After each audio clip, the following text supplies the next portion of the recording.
A new government has been announced in Lebanon over a year after the previous administration quit following the devastating Beirut port explosion.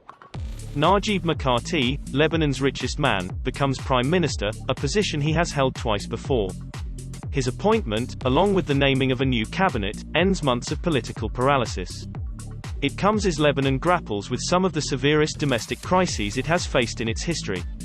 The value of the currency has collapsed, unemployment and inflation have soared, electricity, fuel and medicines are in short supply, and the country has been rocked by nearly 2 years of protests calling for wholesale political reforms.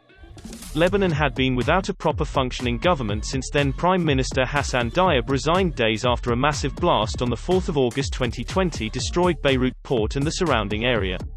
The explosion, caused by improperly stored ammonium nitrate, killed 203 people, injured at least 6,000 others and left billions of dollars of damage.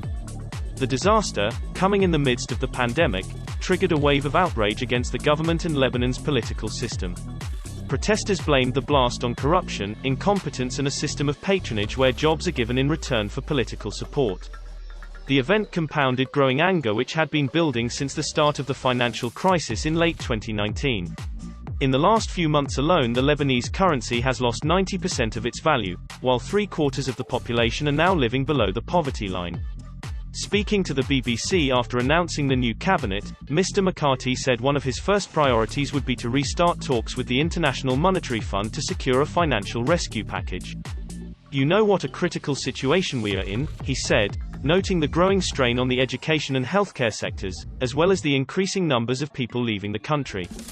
He added that despite his own wealth, he was able to understand the impact of the current crisis on people's lives. "I have 3 children, a circumflex outside Lebanon.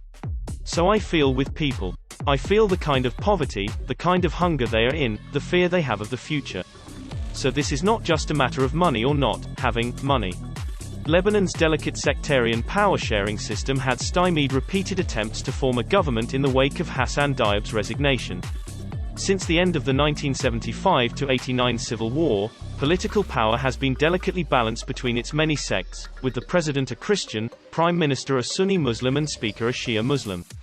An inability to come to an agreement on the nomination of ministers to the satisfaction of various factions and blocs held up the process.